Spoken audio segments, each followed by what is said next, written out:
Hello everyone and welcome to part 2 of the lecture video on reactions of alkynes.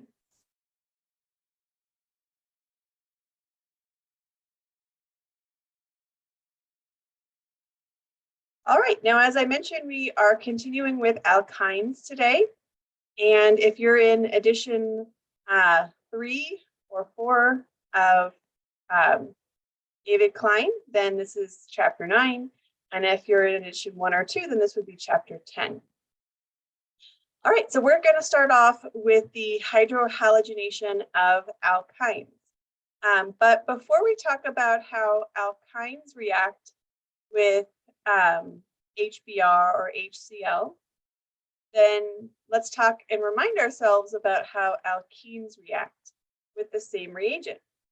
So as you recall, if we take an alkene and we react it with, for example, HBr, it will afford the Markovnikov addition product, which means that the halogen gets added to the most substituted carbon and the hydrogen gets added to the less substituted carbon.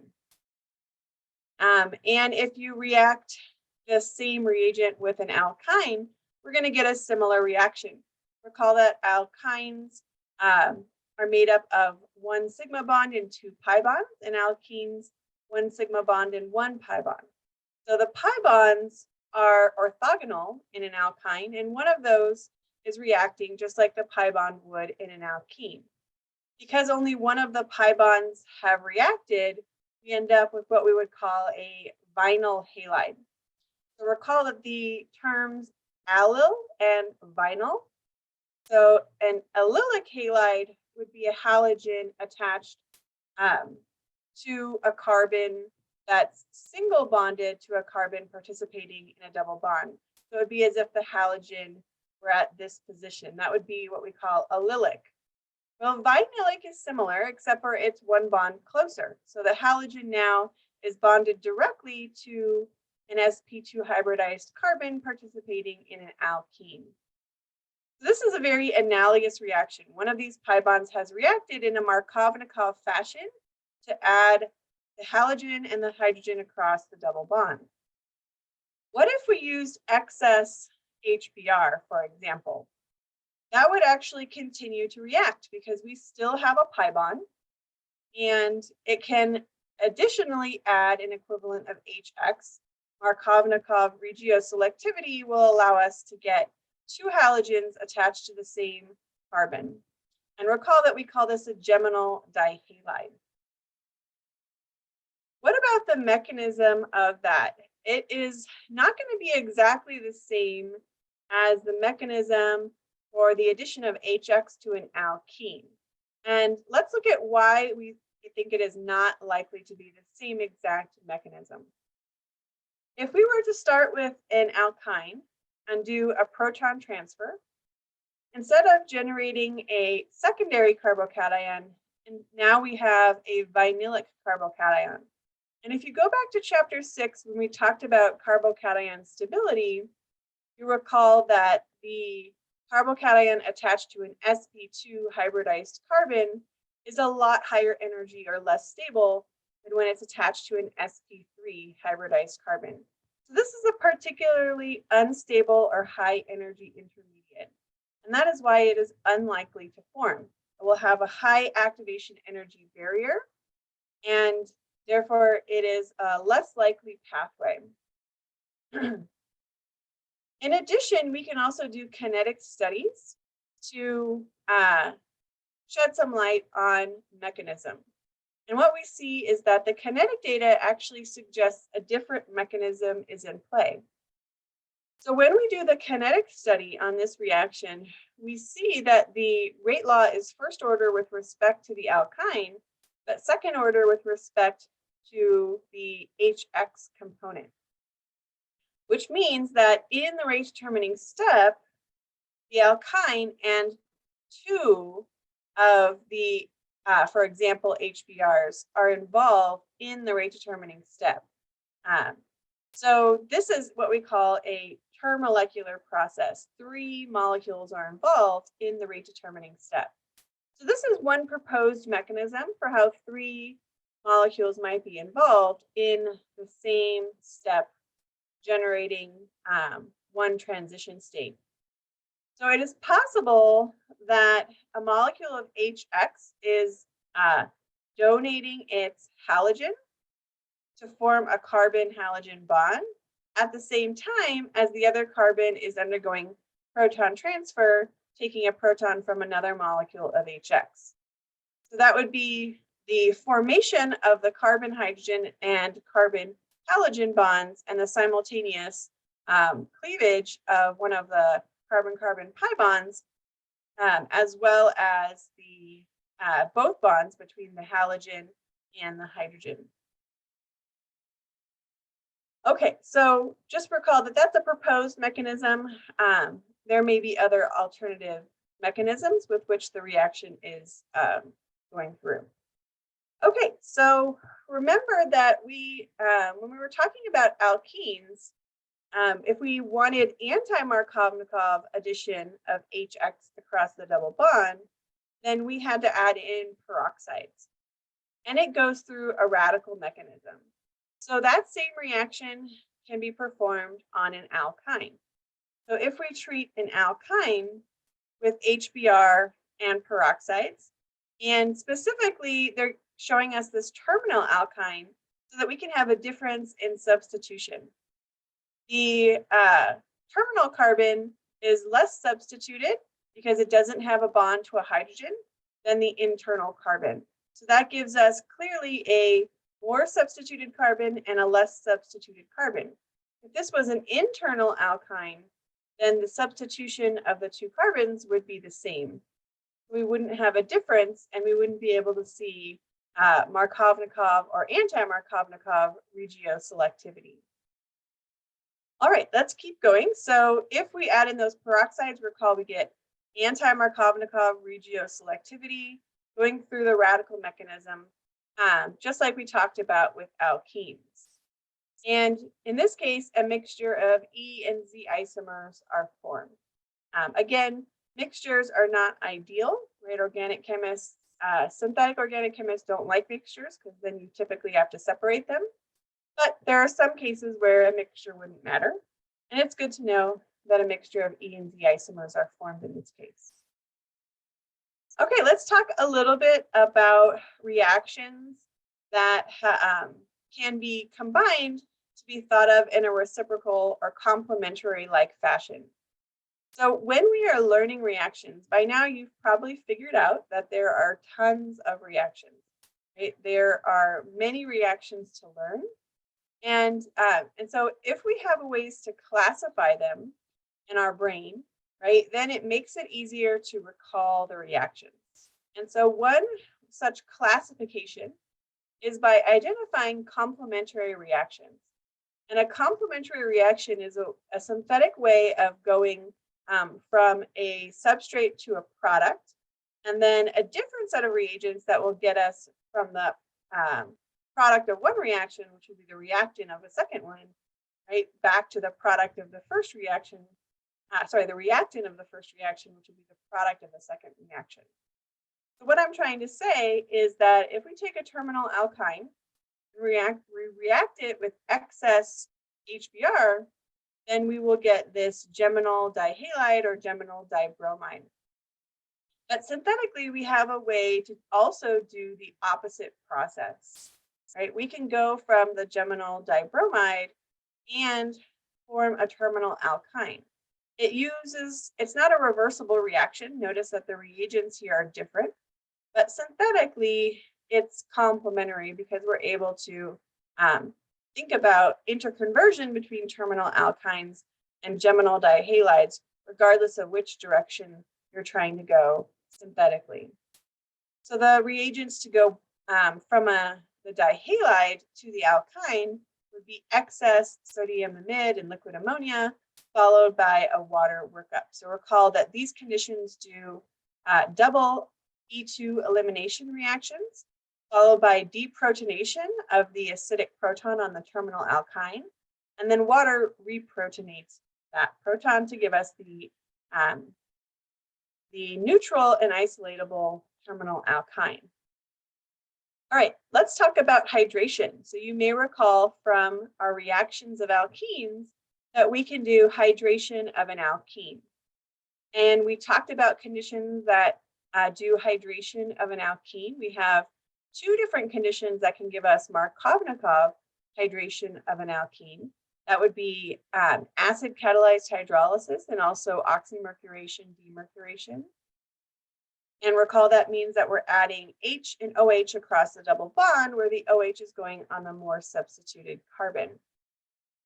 We can also do anti-Markovnikov hydration of an alkene and recall that those conditions were hydroboration oxidation.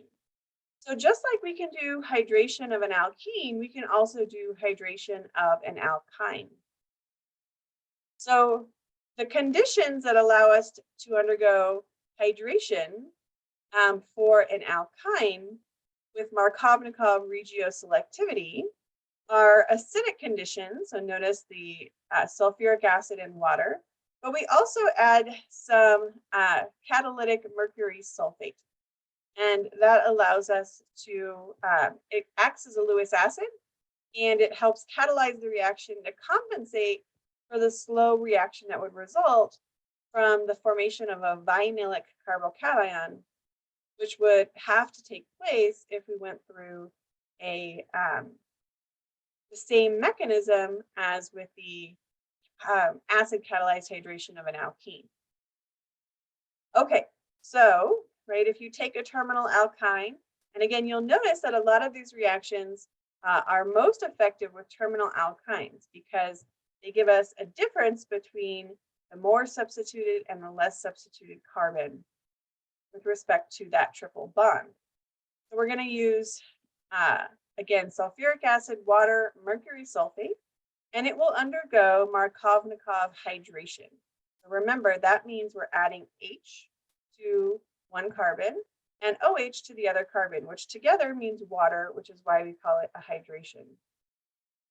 This undergoes Markovnikov regioselectivity, which means that the OH will end up on the more substituted carbon and the hydrogen will end up on the less substituted carbon.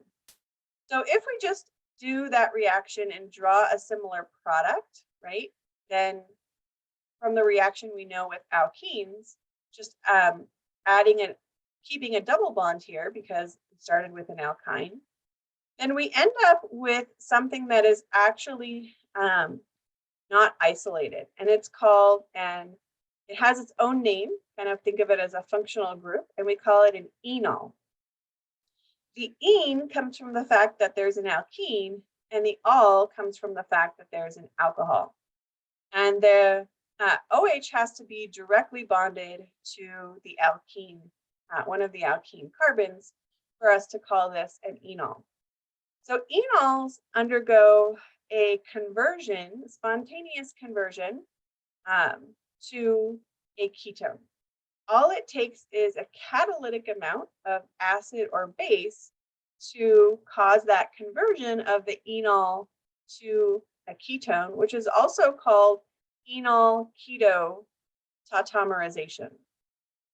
And in this case, we do have acid around. So this will be an acid catalyzed conversion of the enol to the keto form, which in this case we can just call a ketone product. So let's look at the mechanism for that tautomerization. The mechanism again is acid catalyzed. So we're in the first step, we're going to do proton transfer from our acid, which is hydronium ion, protonating the double bond. So remember from the alkene chapter, we know that pi bonds are basic. So this is just the pi bond acting as a base, picking up a proton from hydronium ion. That will give us a resonance stabilized intermediate. Notice that the pattern here would be lone pair adjacent to a positive charge. And then we have proton transfer again from water regenerating hydronium ion. So notice I said catalytic acid is acceptable because it gets used in the first step and then regenerated in the second step. And then we get the ketone. So this is, notice these reversible arrows. So this is a reversible process but the equilibrium generally favors the ketone because of the very strong carbonyl bond. So what is the definition of a tautomerization? Basically, it's the conversion of two constitutional isomers via a series of proton transfers. So basically, we are really just transferring the proton attached to the oxygen in the enol to the alpha position of the enol, which would be this position here. So right now, this carbon only has 2 hydrogens, and after it gains the hydrogen from the oxygen, it will have 3 hydrogens. So essentially, it's just a transfer of a proton from one position to another. Notice that the enol and the ketone are related as constitutional isomers. And so all we need to do is proton transfer from one location to another and resonance, and that is a tautomerization. So remember, I talked about the fact that with alkenes, we can also do anti-Markovnikov hydration of an alkene. And that gives us the OH on the less substituted carbon and the hydrogen on the more substituted carbon. So with alkenes, we used borane and THF, followed by hydrogen peroxide and sodium hydroxide. And if we do anti-Markovnikov hydration, notice the OH getting placed at the less substituted carbon, this time in the hydrogen at the more substituted carbon. This is still considered an enol. Notice that the OH group is directly attached to the sp2 hybridized carbon participating in the pi bond. And this enol will also tautomerize to a carbonyl, but in this case, we get an aldehyde and not a ketone. Remember, I also said that the mechanism for tautomerization can be acid catalyzed or base catalyzed. In this case, it's going to be base catalyzed because the second step involves basic conditions. So sodium hydroxide is present, not hydronium ion like the last case. So let's see what the base catalyzed tautomerization mechanism would look like. So remember, a tautomerization is just a transfer of a proton from one position to another, and the two compounds are related as constitutional isomers. If we're doing a base catalyzed tautomerization, then we should not be starting with an acid transferring a proton. Instead, we want to draw in the base. So now the hydroxide is the base and our substrate is acting as the acid. And the hydrogen that is the most acidic on the enol is the hydrogen attached to the electronegative oxygen atom. So a proton transfer will take place where now the substrate, instead of getting protonated, like the last example, is now getting deprotonated. And then when it gets deprotonated, we end up with something called an enolate ion. That is basically an enol that's been deprotonated so that it is an ion. The enolate ion is resonance stabilized, and the lone pair negative charge is shared between the oxygen and the carbon that is the sp2 hybridized carbon that's the furthest away from the oxygen. So this is an allylic lone pair resonance pattern. And as we know, the negative charge moves from every other atom when we are drawing this resonance pattern. Once the electrons are on the carbon, it's fairly straightforward to imagine a proton transfer can take place with water now acting as the acid to protonate the negatively charged carbanion ion and give us a second proton at this carbon. And because we now have our carbonyl, right, and the carbon is attached to a hydrogen, now we have an aldehyde functional group. And just like the equilibrium favored the ketone, it will also favor the aldehyde for the same reason. Carbonyls are particularly strong bonds. So this is just the more stable form of the two constitutional isomers. So one thing to note about hydroboration oxidation of alkynes is that sometimes it can be useful to use a more bulky borane instead of BH3-THF. And the reason for that is because BH3 or borane can undergo successive additions to an alkyne. So because it's a relatively small molecule, we can get, and there's 2 pi bonds in the alkyne, it can add not only once, but again, leading to undesired products. In order to avoid a second addition of the borane reagent, we could use a more bulky borane. For example, this borane, which 2 of the hydrogens have been replaced by these bulky groups. This is called a dicyameylborane intermediate reagent. And also 9-BBN.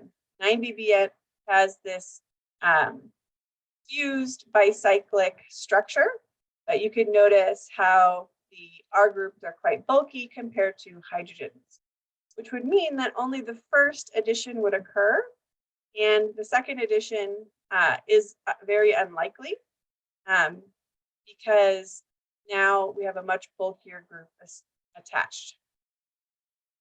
Okay, so over the arrow, you may see something other than BH3-THF, right? You may see one of the more bulky boranes replacing that, but the second step should be the same. It's still hydrogen peroxide and sodium hydroxide.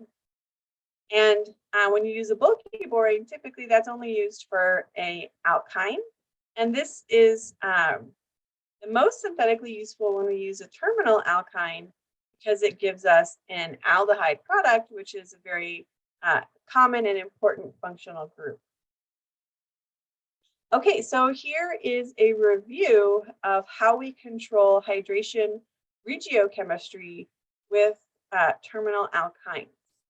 So if we want to do Markovnikov hydration, which will yield a ketone after tautomerization, we're going to use sulfuric acid, water, and mercury sulfate.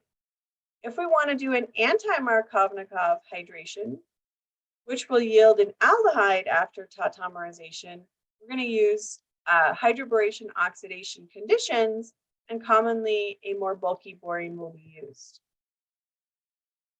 Moving on to the next reaction, can we halogenate alkynes the same way that we halogenated alkenes?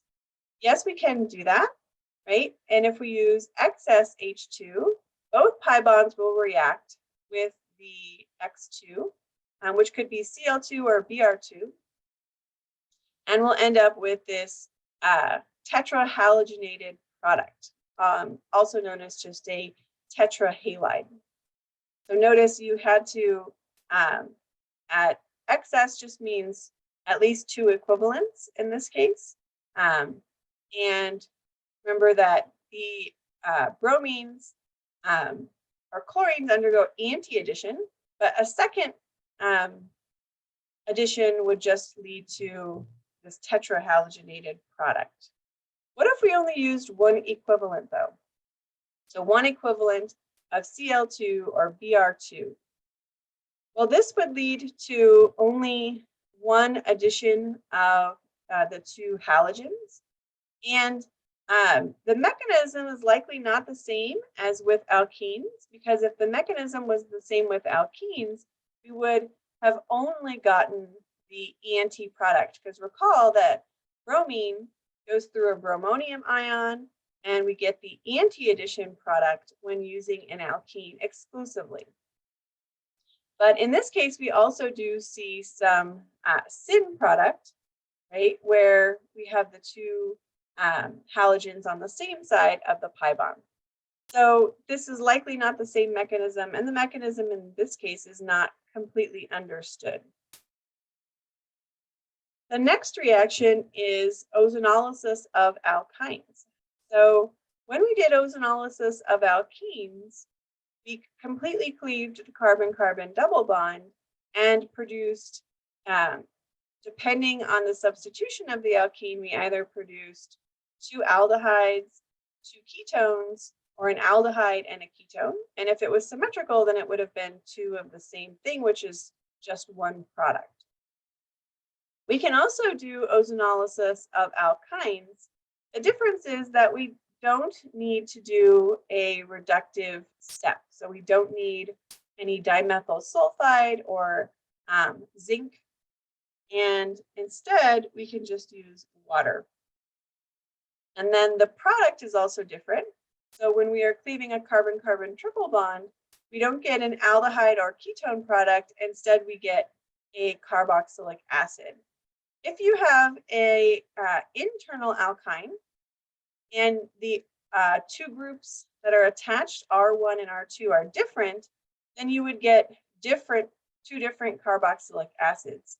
However, if it was symmetrical and R1 was the same group as R2, then you would actually only get one product because this would be identical to this, and you would just get one product. So that would be considered a very synthetically useful reaction. We can also do ozonolysis on terminal alkynes. It will give us a carboxylic acid, and then the other carbon will be oxidized fully to carbon dioxide, which would just bubble out of the solution.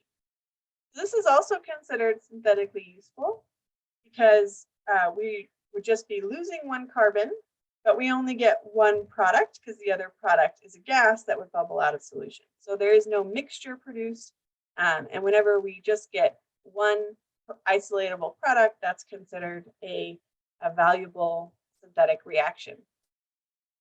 So here's an example of ozonolysis of a symmetrical alkyne, internal alkyne. And because it's symmetrical, when we do ozonolysis, we end up with 2 moles of the same product. But the important thing is that there's only one product, so no mixture that has to be separated. So here's just a summary slide of all of the reactions that we talked about in this chapter.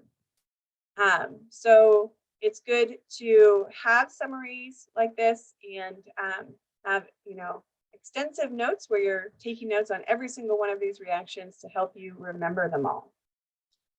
Here's another summary, and this is a more of a visual summary that comes from your book, showing you an example of all of the different reactions that we talked about in this chapter.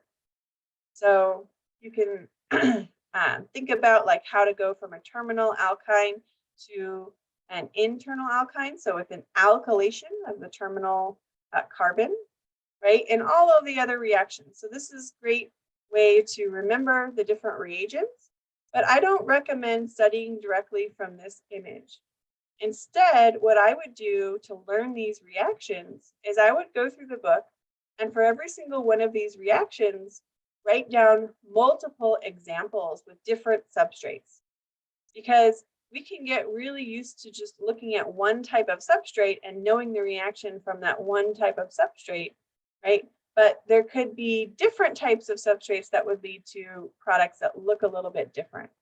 So write down as many examples as you can find for each reaction that are a little bit different so that you can see the overall scope of the reaction.